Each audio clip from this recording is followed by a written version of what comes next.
Do të flasim për të gjithë zhvillimet politike, ftoj në këtë bisedë të drejt për drejt analistin Azren Shala.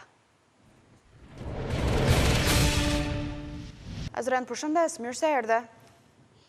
Përshëndetje, faleminderit për ftesën. Tani, një koment kështu përpara se të fillojmë bisedën, të shoh të veshur, po di që në Kosovë ka probleme me energjinë elektrike. Nuk e di nëse po ndjek këshillën e zotit Kurti për të mos e ngarkuar rrjetin apo je në një ambient të papërshtatshëm. Jo, jam me një rast këtë familjare dhe jo ambienti jem, kështu që o pak ftohtë, po gjithsesi vullneti është më i madh se sa sfidat ftohtit për me fol për politikën. Po sigurisht, atë një këshill Kurtit nuk e ndjekun, sepse ata që nuk i ndjekin ju del më mirë në fund. Azren, flasim tani për zhvillimet politike, me që nësemi tek Kurti. Ai e vendosi sot në rend të 4 në atë rankimin që bëri sipas tij të rëndësisë zhvillimeve politike në vend zgjedhjen e kreutorit të shtetit. Tha fillimisht konstituohet kuvendi, pastaj nënkryetarët, pastaj marrëveshjet ndërkombëtare, sigurisht shumë të rëndësishme, dhe më pas presidenti. Ç'është kjo qetësi e kryeministrit në detyrë Albin Kurti për këtë proces që në fakt nuk ka dhe aq kohë. A ka shumë një muaj ka pritur. Dëgjoni, Kurti është me një komoditet tashmë që ja ka ofruar rezultatin zgjedhor, edhe ajo që e ka thonë është e vërtet. Kosova me të konstituuar kuvendi ka disa çështje tjera me rëndësi, që është zgjedhja e kryetarit dhe kryetarëve, formimi i qeverisë, marrëveshjet ndërkombëtare do të votu patjetër në kuvend, kalimi i buxhetit për 2026 sepse rrezikojmë me shërbim civil pa paga, pastaj vjen çështja e presidentit. Po sigurisht dhe Kurti nuk e ka fjalën për rendin e gjërave. Kurti e ka fjalën për me vunë siklet edhe Osmanin, e cila ka shfaq haptas pretendime që e dole një mandat dytë. Mendimin tem Kurti akoma as vetë nuk e ka të vendosur a do ta mbështet Osmanin apo do ta gjejë një kandidat tjetër. Kjo mbetet më pa, duke e njohur Kurtin si karakter i cili nuk tregon, nuk jep kur gjë para se me marr aktin final.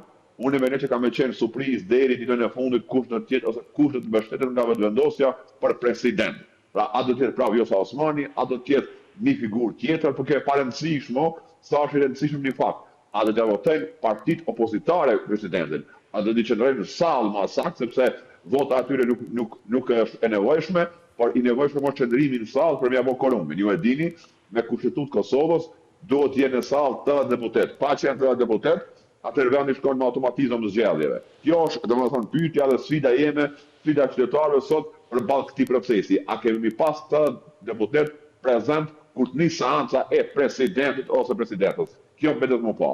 Edhe këtu në fakt në Ballkan Update, eksponentë ndryshëm të Partisë Demokratike të Kosovës, të paktën që kemi pas në bisedë, kanë thënë se duan marrëveshje politike për presidentin. Po si zbërthehet kjo? Çfarë do thotë marrëveshje politike? Dhe këja po thot marrëveshje politike, a këja po thot që Ramush Haradinaj po i mbledh në shkrimet me kandidua vaj si president, dhe këja pa ka shumë e njësi për dhe këja, kjo të regon që partit opozitare tashmë janë të nënërstrume nga ana e Kurtit, për fatin e keq Kosovës. Kjo me kërkuar marrëveshje politike për Kurtit, që po e bën për dhe këja, atëherë kret ai qëndrimi i tyre 9 mujor nga shkurti i vitit kaluar deri në dhjetorin kur i patëm zgjedhjet, është absurd. Pse nuk e patëm, pse nuk tentuat me bënë një marrëveshje politike me 9 shkurt, si rrjedhoi, nuk e kishim humbur një vit kot duke u sorollat me ato që o quajt konstituimi i kuvendit. Pra kanë fiksuar, ta i fikson zgjedhjeve. Pra nuk kanë qëndrim politik. Leximin tem, këtë opozita pa përjashtim nuk duhet në asnjë variant me apo Kurtit korumin, sepse bëmja e korumit për një president dihet që Kurti tashmë edhe zyrtarisht e shtrin autoritetin ose atë regjimin e tij autoritar, se jo autoritetin, sa dalloj me qenë autoritar dhe autoritet, pra e shtrin regjimin e tij autoritar edhe e kap çdo institucion shtetit. Mos harrojmë, Kosova aktualisht për shkak të Vjosa Osmanit, si vegël, si patericë e Kurtit, nuk ka kryeprokuror. Vetëm sa kryeprokuror i zgjedhur nga Këshilli Prokurorial nuk i ka pëlqyer Kurtit, rrjedhimisht nuk e ka certifikuar Vjosa Osmani, paramenone. Pra çdo president që vjen, qoftë Osmani, qoftë dikush tjetër, ka mi shërbyer Kurtit. E nëse këto se kupton akoma opozita e Kosovës, atëherë janë me një mjerim i cili nuk e di sa ka mi zgjat. Po mjerimi i tyre nuk është i rëndësishëm, sa është i rëndësishëm mjerimi qytetarëve. Prandaj për mua nuk ka fare qëndrim politik. Kjo lirt i pastër me Albin Kurtin, që po e bën PDK-ja, është frikë pastër që po e bën AK-ja, demek Ramush Haradini po mbledh në shkrime për me kandiduar vetë si president. Kjo është një taktik, një metodë për mi qëndruar në zallë, sepse ai e din që nuk mundet të mos zgjedhë president. Prandaj ky fiksim i opozitës nga rezultati i 28 dhjetorit është për keqardhje. Për mua këta nuk duhet parë në sallë edhe me çuar vendin me automatizëm zgjedhje. Tani me që se jemi tek prokuroria që ti e përmendë sot, janë paraqitur jo pak, po 3 figurat lëvizjes vetëvendosje në prokurori, janë pyetur për grantet në Ministrinë e Bujqësisë, zoti Peci, tashmë kryetari i komunës Mitrovicës, po ka qenë ministër i Bujqësisë në kohën e qeverisë Kurti 2, ministri në detyrë shëndetësisë Arben Vitia, po ashtu është pyetur. Ç'po ndodh me këta deputetja Fitore Pacolli po ashtu? Fitore Pacolli. Ç'po ndodh me këta eksponent? Pse ju ne dalin dyert e drejtësisë? Dëgjoni, këta të gjithë janë të apostrofuar për afera korruptive. Zyrtarisht nuk ka akt akuz për asnjërin nga këta, po çka më e rëndësishme për shembull Fitore Pacolli, e cila kur kom folur gjatë kësaj vere që e lam pas, qysh Fitore Pacolli është hajdute sepse 2 njerëz të vet, një vllaut në zgaboj edhe një djalë i dajës kushëri i vet, ja u kanë ndikuar, pra e ka përdorur autoritetin me i marr nga 100.000 euro nga ministria që e drejton Paton Peci që po e shon në Kanadash. Fitore Pacolli më ka padit mu. Edhe atë padia më ka ardhur një ditë para se me përfundua afati më operativ në gjykatë. Sigurisht në atë padie ku më ignorue. Fakti është tashmë që prokuroria e ka intervistuar si dyshume për keqpërdorim dhe korrupsion. E leta vlen për Paton Pecin, për mbetje shtatëzore.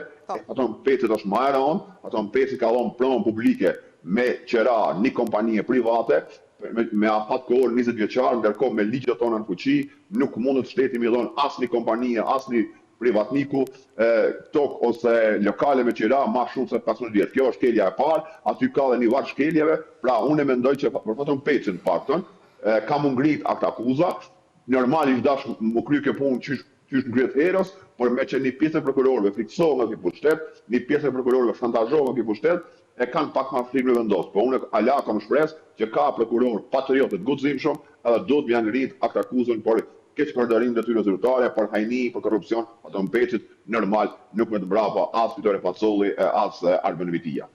Po, me qënë se një nga kartat kryesoret edhe të kërkimit vollave në elektorat gjatë këtyre zgjedhjeve të shpeshta në Kosovë, nga ana e vetëvendosjes ka qenë pikërisht lufta kundër korrupsionit, ja që gjërat që kanë ndryshe. Azren, edhe një moment falë, do të më ndërprej. Nuk ka qenë lufta kundër korrupsionit. Por 2 vite e gjystrik të fundit të mandatit Kurtit, ne si media, unë si opinionist në Kosovë, kemi denoncuar vazhdimisht afera korruptive. Fushatën e dhjetorit, me asnjë moment se ka përmend Kurti korrupsionin, sepse partia e tij këtë credo morale ka humbur. Pra ka e di që korruptum, se s'ka prokuror guximshëm sash, se s'o guxon prokuror me ngrit akt akuz, ajo është pastaj temë tjetër. Dua të pyes tani edhe për çështjet të rinumërimit. I lotshëm edhe ky proces të duhet themi, po sot zëdhënësi Komisioni Qendror Zgjedhjeve zoti Elezi tha se ka edhe 100 kuti të fundit apo 100 qendra votimi për të numëruar diçka në Prishtinë edhe përreth. Po gjithë ky proces do të ngelet vetëm tek përgjegjësia e këtyre komisionerëve numëruesve që janë para burgim me 10-ra, apo do duhet që të shkoj përtej përgjegjësia politike? Se ç'ndodh me këta deputet cilët kanë marrë vota më shumë? Çfarë do duhet bëjnë partit? Kam parë që kanë heshtur gjatë kësaj kohe. Kuptoj. Dëgjoni, e para punës që shkon procesi nuk e di, kjo më varet sa është drejtësia e ligjit, që dyshoj do rënë zemër, e kap me kapak prej këtë partive, ma shumë për kësaj në pushtet, por sigurisht, unë nuk besoj që asnjë komisioner i Komisionit Qendror Zgjedhjeve nuk mundet me bën një aventurë tillë korruptive, një akt tillë korruptiv pa koordinim me deputetët apostrofuar. Pra, unë besoj që këtu ka funksionuar vertikalja. Ka porosi nga jashtë, që shoh botën kohën në Kosovë, por tash ka marrë hon lajmi që kandidat caktuar për deputet nga partitë e ndryshme dëshirojnë me çdo kush më bë deputet, rrjedhimisht intervenojnë për me manipulue atë rezultat zgjedhor kur nis numërimi i votave. Pra jemi të folë për një skem korruptive më të gjatë se sa nga komisionerët e KQZ. Pra këtu do të më hetue edhe kandidat e apostrofuar. Qoftë nga PDK-ja, qoftë nga LDK-ja, qoftë nga vetëvendosja. A shkon deri këtu hetimi, kjo prapë më vetëm më pa. Sa i përket qëndrimit partive, është për keqardhje. Secila parti këtu o distancuar nga ata, nuk mjafton distancimi nga deputetët e apostrofuar. Duhet gjithçysh përjashtim nga partia deri me një vendim final të gjyqësorit, deri me një verdikt zyrtar gjyqësorit për kandidat, nëse janë të pafajshëm ose të pafajshëm. Përderisa nuk ka një verdikt gjyqësor, kandidata apostrofon leximin tim. Nëse kishin me qenë serioze parti politike, ish dash me u përjashtu nga partia, nga PDK-ja më shumë, LDK-ja, AK-ja dhe vendosja. Gjë që se kanë bërë, që i vjen, kanë palë me krimin, edhe nuk i pëngon vjedhja e votës. Kjo është ndrydhje e një vullnetit qytetar. Ose harroni Kurti na thotë do të më dënuaj çdo komisioner që vjedh vota, ndërkohë Faton Peci i Albin Kurtit, kryetari i Mitrovicës Jugut, me kryetarin e ka dënuar zyrtarisht 2 herë për vjedhje votash. Para menoni sa e dënojnë këta aktin e vjedhjes votës, sa e dënojnë këta aktin kur qytetarëve ju ndryhet vullneti i tyre në mënyrë brutale. Kaq për këtë fabulë. Azdren, edhe një moment së bashku se nuk dua të më kaloj dhe pse gjatë ditës së djeshme bazuar mbi materialin audio, incizimin e nxjerr ekskluzivisht nga kolegët e Vox Kosova të gjyqtares speciales që vinte dhe ligjëronte sigur procesin Hag kishte përfunduar duke vullosur Hashim Thaçin dhe të tjerët si fajtor në zemër të Prishtinës në një prej gjimnazeve, dua ta komentoj edhe me ty. Ky skandal i gjykatës speciale në zemër të Kosovës. Si ka mundësi që i kaloj nën hund institucioneve dhe si ka mundësi që asnjë prej institucioneve nuk pati një qëndrim me përjashtim kryetarit komunës së Prishtinës zoti Ramaj që u distancua dhe tha që është bërë pa leje.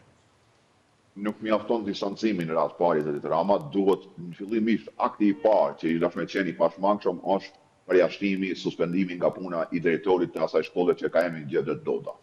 Sa i përket aktit që ka ndodhur, ajo leksioni brenda të shkolle, nuk është rasti i parë. Po para se më mrejnë aty, mos ta rrem, gjykata speciale, kur ka nis arrestimin e krerëve tonë të luftës, nga 2020 ka pas këtu anketa, ka realizuar anketa, sondazhe për me pa asaj vullneti qytetar që pajtohet me verzionin e gjykatës rrjedhimisht me dënimin e krerëve. Rezultati ka qenë katastrofal. 75% kosovarëve i gëzohen dënimit eventual të Haqit, Veselit, Selimit dhe Jakupit. Falni se jem pak me grip. Pra, jemi të folë për një klim e cila ka qenë fillim shumë në favor të specialës. Por procesin mbrapa, specialja me ato aktet e saj antinjerëzore, antiligjore, duke thyrë çdo konvent ndërkombëtare, duke shkel liri e drejta, e ka humb edhe e ka diskredituar imazhin e vet. Ka fshirë qytetarët e Kosovës. Tash e kemi pa përpjekjet vazhdueshme të specialës, sidomos fillimisht me vizitat e kryetarës së aty në dhomave të specializuara e Katrina Tenapilova, e cila vazhdimisht ka ardhur në Kosovë, o takuar me OJQ të ndryshme për me përmirësuar imazhin e gjykatës, ka fshirë syve tonë, sepse diskreditimi i saj ka ndodhur kur dënuat Cali, kur dënuat Ujku, pastaj qysh ka rrjedh procesi për Hashimin, Kadriun, Regjepin dhe Jakupin. Tash e fundit është kjo me një shkollë që është skandaloze për mua. Pra imagjinoni aty ligjërohet qysh krerët e luftës në Kosovë kanë bërë krime lufte, qysh e vërteta jonë për historinë tonë, nuk ka ashtu siç e dimë, siç e njohim, qysh e kemi jetuar, por është një verdikt pak më neutral, rrjedhimisht sa Serbia, sa Kosova janë barabarta në krim. Kjo është skandaloze. Por mos harrojmë, drejtori i drejtorisë arsimit vjen nga rrata e LDK-s, 2 subjekte politike, nuk po thonë që s'ka përjashtime individuale, janë gjithmonë e kanë gatuar për një klim anti-UÇK. LDK-ja me qëndrimin e saj pervers e përçudnuar qysh nga pas lufta, dhe vendosja e ka vazhduar stafet, edhe që ku jemi sot, një pjesë e qytetarëve mendoj që për një me, verdikti i specialës është e vërteta për Hashimin, Kadriun, Jakupin edhe Regjën. Kjo është skandaloze. Azdren, falenderoj shumë për kohën, si gjithmonë, analizat e tua janë të drejtë për drejtë. Të falenderoj. Unë nuk refuzoj vjetë më ndjerat të troq, pra këtu jemi, Kosova kështu mbjen keq. Të përshëndes dhe të uroj që ta kalosh sa më shpejt të gjendje shëndetësore. Faleminderit shumë edhe për ftesën.